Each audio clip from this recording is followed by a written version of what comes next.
We spent 13 months searching for the perfect Chevy Nova to restore, only to say no to over 60 cars. But patience and determination paid off with the discovery of this 1972 Nova barn find. This car has been off the road for 46 years. It hasn't been on the road since 1977. But we gotta talk about the plan, we gotta do the walkthrough, we gotta talk about the resources we have, the skills we have, where we working, and how we're gonna make this thing come to life. My name is Trooper Max, and I'm restoring a car that's been off the road since 1977. But I've never done this before. I've taken the time to do my research, and I'm building the car of my dreams, hoping to inspire others to do the same.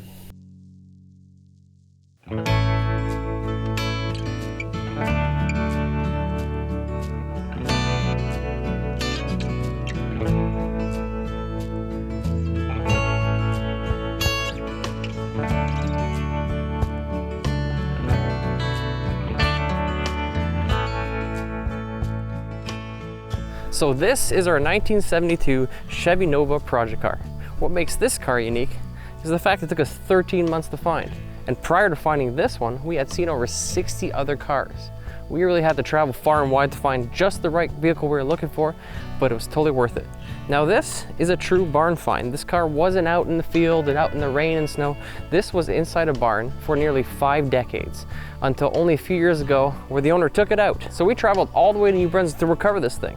So even prior to doing any work on it, it already is special to us because it has our own personal history in it. But this is gonna be a big project. We're gonna do every aspect right here in this garage behind us. So let's go through the car itself. So this is a 72 Nova with no drivetrain. Essentially, it's a clean slate from us to start with. The car is mostly original. However, it was painted white, so the original color was black.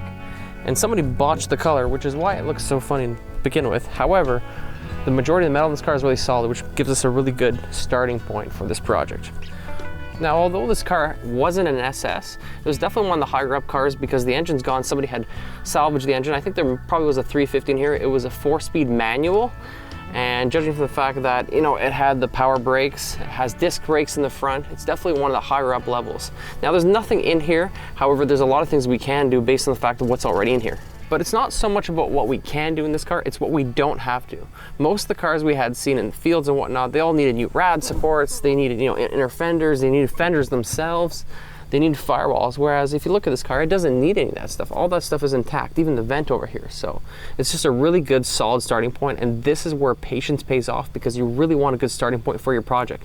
Now, we're still gonna be replacing a lot of things, we're gonna be fixing a lot of stuff, and we're actually gonna be stripping the car just to see, you know, what needs to be ordered, because there might be things that we don't know about. And that's why it's gonna be important to take out the interior, see exactly what kind of damages, what kind of rot, and what needs to be ordered, because there's always some surprises. But based on the fact of what we've seen so far, and the fact that this car was only 5 years on the road, makes it really rare to be in a condition like this, especially here in Ontario. Now, I had mentioned earlier that this car had been repainted, and what that does, it leaves you susceptible. This is not the original color. What that does, it leaves you susceptible. Why can't I say that? Susceptible. Susceptible? I can't remember the damn word. What the hell's wrong with me? In the beginning. Okay, I can't use that word. Clearly, I can't remember how to say it. Now, I had mentioned earlier before that this car had been painted, so there are some things that are hidden, obviously. It makes you vulnerable in the situation to find surprises. So that's why the whole thing's got to be stripped just to make sure everything's okay. Now, first thing is, these cars always have a strip here. It's basically like a little trim. And that's what this is. So somebody had filled that, they put Bondo on, they repainted it. The one thing I can see an issue here, this door here, it has a massive dent. I'm not sure if it's a dent or a hole. It's hard to see from the inside. So we got to strip it and see what it is. But we really don't want to replace the skin if we don't have to. So we're going to be working that from that mindset, you know, let's save as much as we can. Now, the roof scan and the vent here are all good, which is good because usually those need to be replaced as well. So that's just another thing we don't have to replace. The hood will be replaced. I want to do one of those cowl induction hoods, so we're probably going to change it. Not 100% sure on that yet. That's still up in the air. But there's some work we have to do at the back here. Making our way to the back here, obviously we're gonna have to do some quarter panel work. I've never seen one car that doesn't need quarter panels. Every single one I've ever seen always needs quarter panels. It's usually one of the first things to go. So we are gonna be fixing it. What happened here is somebody had actually tried to, they cut these out and they raised them. So I guess they wanted like a bigger wheel in here. So that's why it looks so crappy. They just botched the job. But the trunk is actually in really good shape. I don't think we'll have to replace it. We're going to try to strip it and save it. And the one thing I thought was really cool, which is super rare, was the actual tail panel, the upper and lower. Usually here in Ontario, or anywhere here in Canada really for that matter, or even in the northern states, they always need to be replaced based on the salt. They rot away so quickly. So the fact that these are still intact is incredible. So we are going to save them. I know the back is a little beat up here, but there is going to be some SS trim that's going to cover that. So we will do our best to make it look good. This is not going to be a show car. This is going to be, we're going to make it look as good as we can. We're going to do our best. It's not going to be perfect.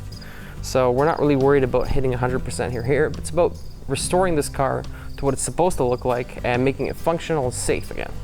Now where patience has really paid off for us, it's over here in the back, top and bottom. The fact that it has a trunk that opens like that is already a plus. Rarely do you see that. But looking inside the car here, you'll see that there's minimal rust. There is some rust, and to be honest with you, most cars we've seen, they all need a complete trunk pan. I don't think we're gonna have to do that here. Yes, we're gonna strip and see exactly what we need to do, but judging from the condition of this, we might have to patch little pieces, but very unlikely we're actually gonna have to remove anything. So the shape here, it's quite impressive. If you look underneath, you can actually see that almost all the panels are intact. Everything looks really, really good, which is just never the case. So that's where patience has paid off for us, because not having to do all that extra work will just make this project move along so quick. It's still a huge project. It's gonna take several years. However, if we don't have to replace everything, not only are we saving money, but we're saving time. We're still gonna be gaining the skills that we gotta do with this, based on the fact there's so much work to do, but this is a great start. Moving inside, yeah, you'll see something rare. We actually have doors that open. That's pretty rare, so we're gonna be able to save the doors. The extent of the damage to them is unknown until we strip them all from the inside and outside. However, just based on what I've seen so far, they're really good. We got glass. The windows roll up and down. That's really cool. The panels are in the trunk, so we can use that.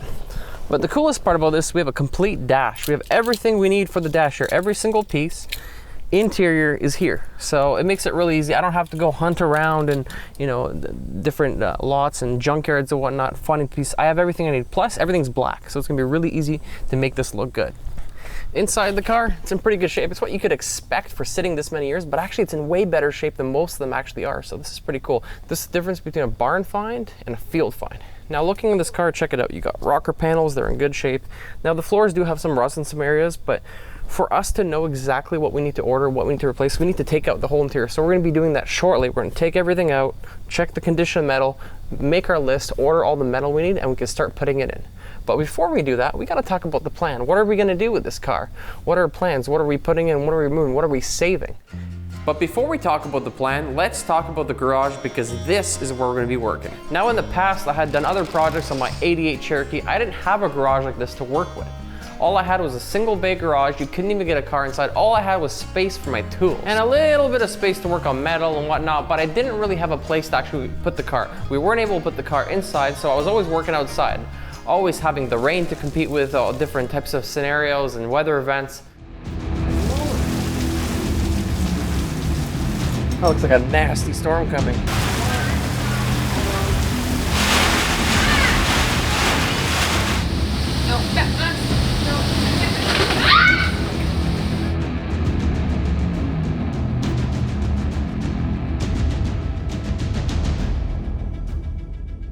It was one hell of a time, so having this place is going to be a real luxury. But when we first got this place, there wasn't much to it. You know, it wasn't really suited for a restoration. It was just big open space.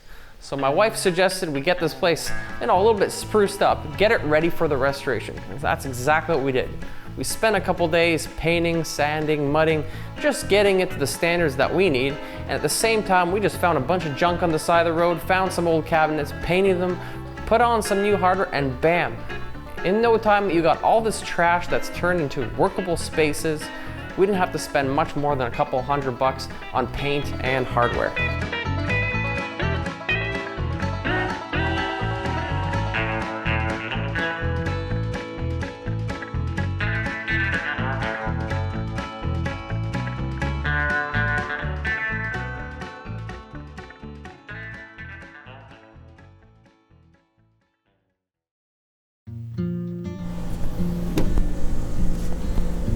In the town on the hill where the apples grow.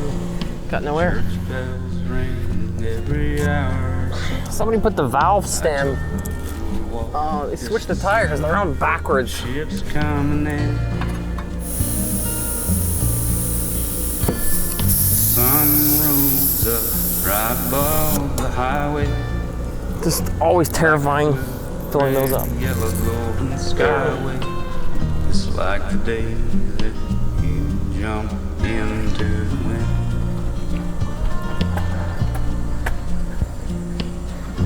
I can't go back down to that water.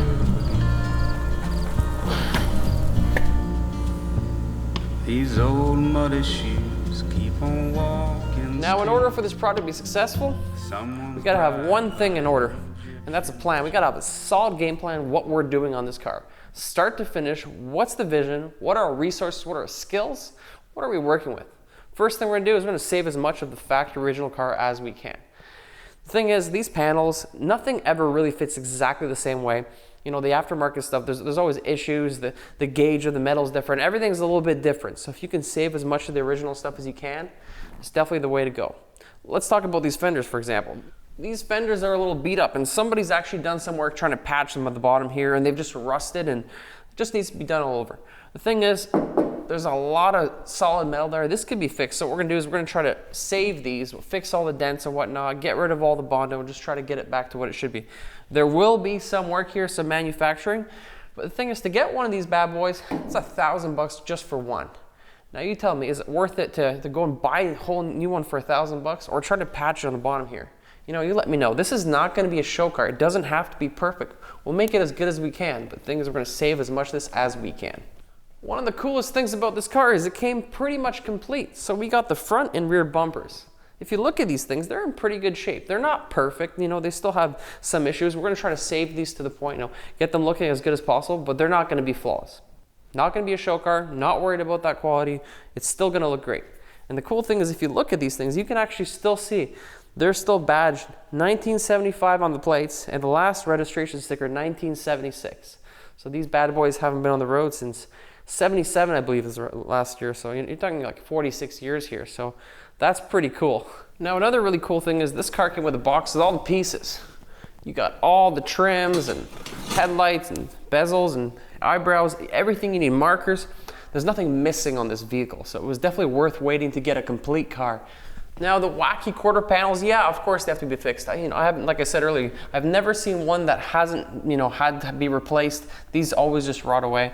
But what we're gonna do is we're not gonna change the whole thing. A lot of people cut them all the way up here. We don't need to do that. We don't have structural integrity that's been compromised. All we gotta get rid of is a piece here. Now, you can actually order smaller pieces, so you can get one like this. You can get the whole skin, you can get it with some of the door jambs. So there's a lot of options out there what you can do based on the quality of your car. Here, we need the bare minimum. Just need this, get the flares fixed, and that's it. Moving on the inside, you can see the doors open really nicely, which is great. We're gonna be keeping those, obviously. Now, the interior is awesome because we've got everything we need. And then everything, like this one's got the bucket seats, for example. It's really nice to have this. It's got the rear seats, it's got the springs.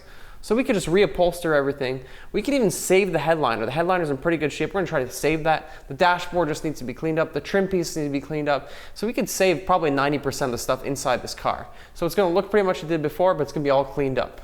Now, the outside of the car is in really good shape, so we don't have to replace any of these panels. All we gotta do, sand them down, prime paint, bring them back. We have the window, it's still good. The window in the front's cracked, but this one in the back will be saved. All the windows on the side of the car, they're all good to go, so don't have to change any of those. That's just a plus. Now, one of the biggest things that defines the look of any car is the stance. Now, right now, this thing doesn't have much of a stance. It's missing air, there's no engine, so it's not gonna look like this. What our plan with this is to actually keep it a little higher off the ground. We're not lowering this thing. It's either gonna be factory or the ass end is gonna be a little higher than the front. We're not really sure yet. We're still thinking. What I wanna do is I wanna actually save the leaves in the back, and we're thinking of doing a shock relocation kit along with some traction bars. I've seen this combination before. It's just a really cool stance, and it just allows you to do good burnouts, things like that. It's got a more aggressive stance to it. I definitely do not want this thing low to the ground. It's gonna be a little more aggressive. I want that muscle car look. So I mentioned the whole shock relocation kit. Well, here it is. This is from Smith Racecraft. Basically just moves the shocks. So the shocks, one's not facing one way, the other one's the other way like it is in factory. They're both gonna be going the same spot. And the biggest advantage to this, other than stance, burnouts, all that stuff, is the fact that this makes it possible to put on disc brakes all around, because the disc brake conversion kit will actually have an issue with one of the shocks normally. So this will ensure that you can put on disc brakes all around, no problem. Sounds like a good idea to me. So now the fun part that everyone wants to talk about, and that's drivetrain. What are we doing? What's the heart of the operation? What's this car gonna perform like? Well, the first thing is when you're doing something like this, there's two ways to think about it. You can go old school, or you can go something more modern. Now we can very easily go buy a crate engine, drop it in here, or buy an older engine, you know, bring it in, and this thing's pretty much already ready to go with a few changes. But what we were talking about earlier on this series is going more modern. So we were thinking LS. So our options are either LS or something even more modern, which is LT. A little more complicated. LTs have, you know, less on the aftermarket right now, so it's a little more difficult to make it happen, but the results can be pretty cool. So those are two options we kind of got away. But what we also want to do this car, now this thing has a brake booster, so it has power brakes. It didn't have power steering. But this vehicle, it's going to be driven, it's going to be daily driven. This thing's going to be driven in the sun, it's going to be driven in the rain. It's not going to sit in the garage. I'm not going to wipe it down, you know, with a diaper, just showing it off. This thing's going to be driven, minus the winter time. So we want to have the modern features. So having the power brakes, power steering, and I actually want to put a rack and pinion in this. I don't want to go with a steering box. I want to go modern rack and pinion. I've been in vehicles like this before that have that, and it's just amazing how well these things handle for such old vehicles. It's definitely worth doing. That with the 4 disc brakes, front and back, it's just gonna make this thing stop. If you wanna make it fast, you gotta make sure it stops too. And at the same time, if you're gonna be driving this a lot, it's nice to be comfortable, so we're actually gonna be throwing in some air conditioning. Now, I understand that these options rob horsepower, but for what we're doing, it's totally worth doing. You know, you want to make sure you're comfortable in this thing. You're being driving it for hours. You want to drive this thing around Canada, you know, United States, that kind of thing. It'd be nice to have the air conditioning. So that's what we're going to do. So now we spoke about the engine, it's time to speak about the transmission. Got to pick a transmission that makes sense for a project, how it's going to function, how it's going to work, and what's the best for us. Well, for us, we always wanted a manual, so I was really happy to find this vehicle that's already got the pedals, because I don't have to put pedals in. It doesn't have the bench seats. It has everything I need already, which is great. I really didn't want to go with an automatic. So what I was thinking is actually taking the 5-speed Tremec. The 5-speed Tremec is a really cool transmission because it drops right in. Don't have to do any modifications. It goes in. It's got overdrive, so on the highway you can get fuel. You can get good fuel mileage. If we're going to drive this thing around, it's nice to have the 5 gears, but the overdrive to save on gas for the long road trips, it just makes sense. Depending how much horsepower you have, the drawback from the 5-speed, it only has a limit of 600 horsepower and 600 torque. Now that might sound like a lot, but it's depending on how quick the car is going to be, how much power. I've heard people say, don't go with the 5-speed, you know, it falls apart. You don't want to be pushing it to the limit. The second option you can do is actually go with something bigger, like a 6-speed T56 Magnum. But if we're going for something really crazy, we might have to go with the T56. The difference with that is if you're going with a 6-speed is the fact that it's not going to fit in the car like the 5-speed does. You're going to have to change the transmission tunnel, do more surgical work, but it's really not a big deal. I've seen people do it, and people that have done that told me it's so worth having the 6-speed. So instead of having the 5-speed with the overdrive, just get the 6-speed, and you're not worried about, you know, blowing it up. At the same time, you got to talk about the rear end. This has an 8.5 rear end, which is pretty strong. You know, you can have a lot of abuse in these things. I'm not sure if this has a posi, but this was raced, so I have a feeling it might. If it does, that's pretty decent, and you can do a lot with that. I'd love to have a 12 bolt on there. If we can get one, I would throw that in. But right now, I think we're just gonna leave the 8.5. If something changes in the future, we might get the 12, but we'll see what happens with that. So now that you've heard our plan on this RUSTOMod project, it's time for your opinion on the matter. This is where you can help out. Let us know what you would do. Would you go with the 5-speed? Would you go with the 6-speed? What combinations work? What brake boosters, you know? What power steering kits? What kind of suspension we should go for? Do we go with the 12 bolt right away, or do we keep the 8.5? These are all questions we got to ask ourselves. And then there's one question, the biggest question of them all. What color do we paint this thing? You know, originally I was thinking painting this thing blue, like the classic Nova color, but then I saw this thing on the trailer coming back, all rusty and rough looking, and just looks so badass. And I know if I make it all candy blue, it's just not going to be as, you know, as rugged and cool looking. I'm not really sure what to do right now with the color. You know, let us know, what color would you paint it? There's so many Novas out there. I really want this thing to look unique like none other. Maybe you'll give us, you know, some tips we could use. Maybe somebody will have the answer that we're looking for.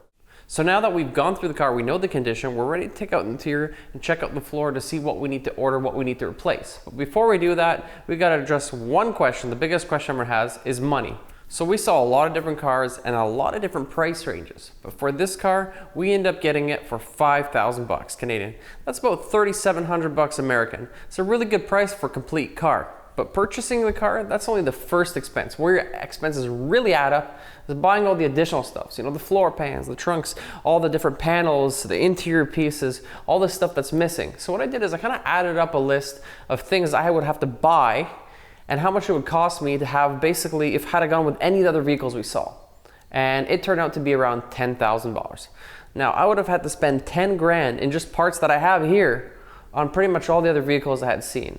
That, you know, that includes the fenders, that includes the interior, bucket seats, interior pieces, dashboard, rear windows, doors, you're talking bumpers. So there's a lot of things here that we have that we just didn't have in the other cars. We would have had to buy so many different things and we would have already been behind. So as far as I see it, we're 10,000 bucks in advance for being patient, and you know, that's where it really pays off. But now it's time to check out this floor. Let's take the interior out and check the condition of this floor. Hello, how are you? I'm living on the moon.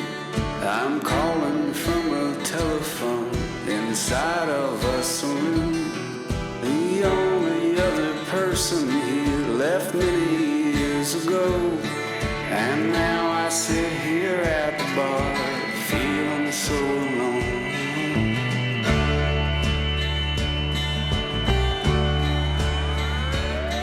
I've read all of the books I had and walked the planet round, but still the thing I'm looking for refuses to be found, except this clanging deep regret. Oh, I am such a fool, a man who wanted quiet, so he went up to the moon.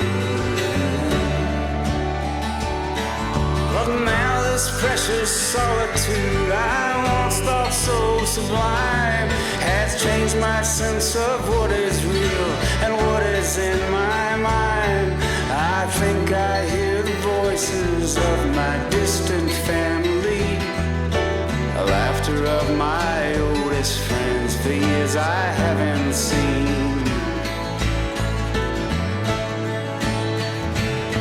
I know that that's impossible, I tell myself each day, but no one stops those growing sounds, they will not go away. But no one comes here for me, which was my own cruel design. There's nothing left but dusty dreams and memories and time.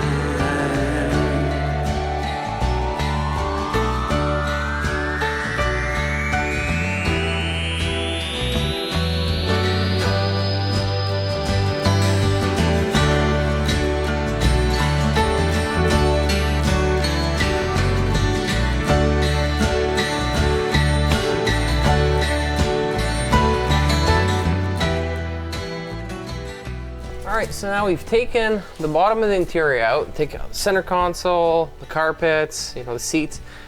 The seats were a hell of a thing to take out. The passenger was really easy and the driver was difficult. And the reason the driver was difficult was because all the screws were kind of welded together. And even though this thing was only on the road for 5 years, you can tell the salt is what caused all the damage here. So just looking at the floors right now, I'll tell you right now, there's more damage than I thought originally. But the problem is you have this gunky soundproofing rubber layer, and what that does is any moisture that would get under this, it would get trapped. So it works the same way. If you don't evacuate, you know, the water and the vapor and whatnot, it's just gonna rot away, and that's what happens. So it's to be expected for a car this, you know, this old. But what I'm hoping for is I'm hoping that these are good. Transmission tunnel, and I'm fully expecting to actually do all 4 patches here. So we're gonna take a look at the quality of this and see what it looks like. All right, so let's start right here because this is where I'm hoping I could save. If I don't have to take out this whole piece. Oh, look at that. Penny, 1970. It's a lucky penny. You want to keep these. That could be a good sign. That's awesome. Wow, look at that metal here. That looks amazing.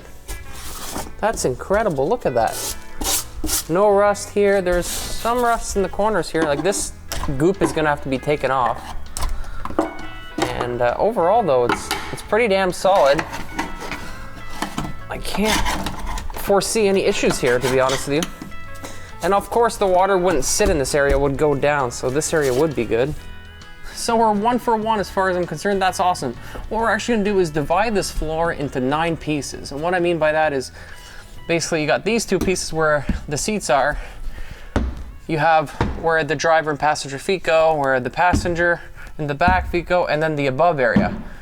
I can tell you right now, already the above area doesn't look bad. It's not covered with anything. It's probably gonna be good. So we'll look into that further, but first I gotta do this area here. And then the last one's gonna be the actual transmission tunnel itself. So that's the 9th. So I'm hoping to save at the very least this X. This would be awesome. Let's take a look under here. Very similar condition to the other one. A little more rust, this one though. This one's got more rust, that's for sure. But I don't see anything detrimental. Now you can see that's pretty awesome. Really, really good shape here. What we're gonna do next is actually check out the transmission tunnel, just because it's right here. And I don't expect to have any problems with the transmission tunnel just because it's not an area that will hold water. But at the same time, we do have some rust happening here. So you never know. This whole bracket, as ugly as it looks, it's in pretty good shape, you know. I can see a bit of rust here. That worries me a little bit, to be honest with you. Oh, I went right through. Oh yeah. So it looks like we're gonna need more patches than we thought. So this is the part I'm worried about, just because the driver's side is always the worst. Definitely rusty.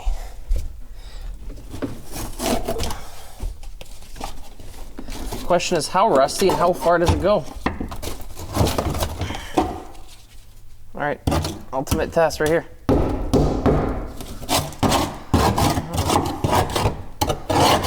It looks bad, but that's actually pretty solid, to be completely honest. It's really odd that it would be better here than up here. That's a surprise to me. It goes all the way up here. Okay, so I don't know if this one's a win or a loss, but it's not terrible. We'll figure out with that one later. We'll go and move on to the next one. That is weird. This side is not the same at all. Huh. So this side feels very similar to the other one, but it's definitely starting to come apart. I don't know. I feel like I'm tempted just to do this patch because it's like it's solid enough, but I feel like it's too crappy. That's a hard one. But it still has structural integrity. I'm not trying to break it. Let's see, we'll keep opening it. There might be other areas here of concern. See, anywhere it's higher, there's no rust, which is nice. No holes. Oh, I got a hole here.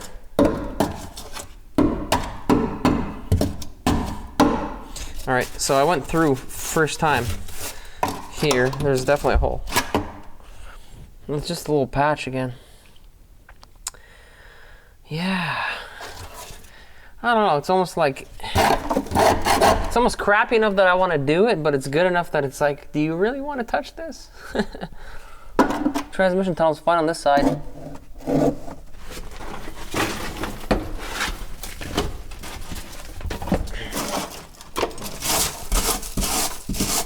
I see holes. Yeah, this one's done. So this one, yeah, this one definitely needs to be replaced. All right, and the very last piece here that I predict will probably have to be changed as well. This one I'm pretty sure just because I see it's dented from below. Now there's a hole here. Yeah, okay, so we'll change this. And the back, as predicted, looks really good. So now we got a decision to make in terms of what we want to replace, what we want to keep. All right, so there we go. There it is. We've officially broke ground. Now, this car, it's in pretty darn good shape for the age. Compared to the other ones I saw, this is way better.